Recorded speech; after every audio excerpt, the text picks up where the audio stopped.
Dans le cadre des élections municipales 2014 des 23 et 30 mars prochains, Libre Antenne sur Radio Sainte-Baume donne la parole aux candidats.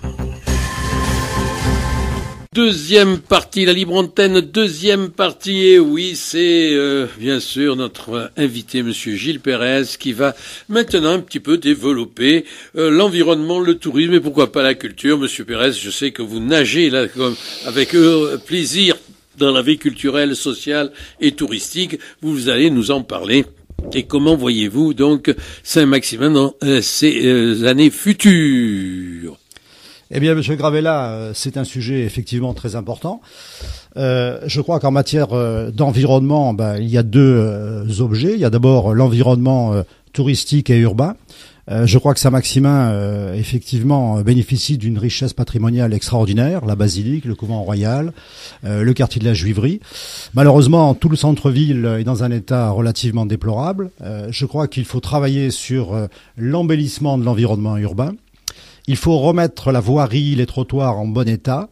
Il faut bien sûr faciliter également les déplacements de nos anciens et des personnes handicapées. Et il faut relancer la communication pour que Saint-Maximin, la Sainte-Baume, puisse véritablement mériter son titre de troisième tombeau de la chrétienté, après Jérusalem et Rome. Alors ça passe par des rénovations, bien sûr, mais ça passe également par de la communication et par des manifestations. Alors, en termes de culture, Saint-Maximin a une richesse qui est sous-exploitée. Je pense qu'il faut relancer l'ensemble des actions culturelles. On peut également envisager des éléments culturels comme des rencontres théâtrales, des rencontres littéraires. Ça se fait dans beaucoup d'autres villes. Et ça permettra d'avoir un apport aussi bien de tourisme que d'habitants de la région. Alors, le tourisme, puisque c'est une donnée essentielle, passe également par l'amélioration de l'offre d'hébergement et de restauration. Je pense actuellement qu'il y manque effectivement des éléments d'hébergement et de restauration, et principalement dans le cœur de ville. Nous avons un village provençal et nous avons également un quartier médiéval qu'il faudrait absolument mettre en valeur. Alors oui, d'accord, vous allez peut-être aider les associations traditionnelles, parce que les candidats n'en parlent pas beaucoup des traditions provençales. Là.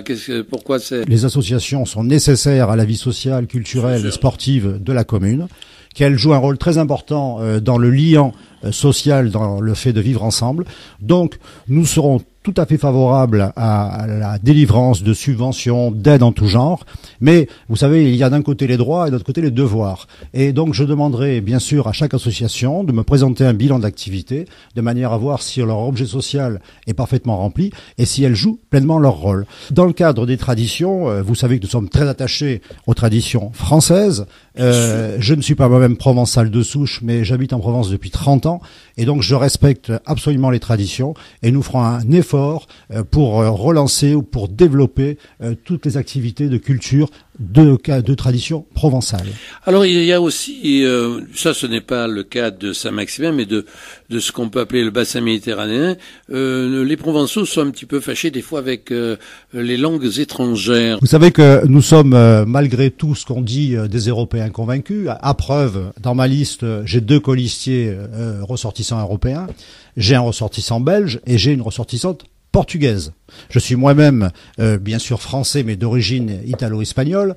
Donc, l'Europe fait partie, effectivement, d'un ensemble de vie qu'on doit absolument intégrer et améliorer. Par contre, nous sommes opposés à l'Union européenne telle qu'elle a été construite. Mais là, je reviens à ce que on pourrait pas aider quand même qu'il y ait aussi un accueil bilingue un peu plus motivant, parce que là... Votre intervention est très intéressante, puisque, effectivement, avec l'apport de touristes étrangers, il faut pouvoir communiquer.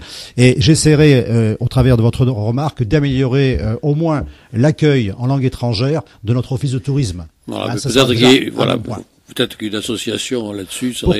Pourquoi pas. Ça serait une source d'emploi éventuellement, soit estivale, soit effectivement peut déboucher sur des carrières dans le tourisme. Ça, on pourrait développer des vocations. Sur le plan de l'environnement, Monsieur Gravella, je voudrais revenir sur un autre point, c'est l'environnement naturel. Puisqu'on a parlé effectivement de l'environnement urbanistique, je crois qu'il faut quand même considérer que ce que souhaitent actuellement les sortants, c'est quelque chose de très grave. Et je veux parler du Mont Aurélien. C'est notre cheval de bataille. Nous y sommes totalement opposés. Ils veulent construire une zone d'activité qui, pour l'instant, se limite à une plateforme logistique, bien sûr gérée par Hyper-U, encore une fois un de leurs amis. Et ça va se traduire par des pollutions sonores et des nuisances, parce que vous aurez un tas de poids lourds qui vont aller venir, et ça va créer très peu d'emplois. Alors les sortants affirment sans vergogne qu'ils vont créer 1500 à 2000 emplois. Moi, très honnêtement, j'y crois pas du tout. Ça me paraît tout à fait farfelu. Par contre, le Mont Aurélien, c'est une richesse environnementale pour les habitants de Saint-Maximin et de la région, et également pour les touristes. Et actuellement, c'est très très mal exploité. Je ne sais pas si vous êtes allé vous promener. Moi, je suis un amateur de randonnée, donc je connais parfaitement le Mont Aurélien. On y a une vue sur les hauteurs fantastiques sur toute la plaine de Saint-Maximin. On y voit la Sainte-Bobe, on y voit les contreforts des Alpes. C'est quelque chose de merveilleux. Si vous allez vous y promener, les pistes ne sont même pas balisées. Moi, je suis un randonneur, j'ai l'habitude de faire des chemins de grande randonnée, et je peux vous assurer que lorsque j'y suis allé, j'ai failli me perdre. Mais d'habitude, c'est le Club alpin français qui fait ces tracés. Entre autres. Mais ça peut être des associations de randonneurs qui le font, etc. Alors, je pense qu'il faudrait améliorer, évidemment, tout ce qui est promenade, pour les jeunes mamans avec leurs poussettes, les sportifs, les personnes âgées. Et puis également, pourquoi pas, un beau camping municipal, mais un camping vert. Un camping qui respecte totalement la nature. Il faut profiter de nos avantages, il faut profiter de la nature, mais il faut surtout pas y porter atteinte.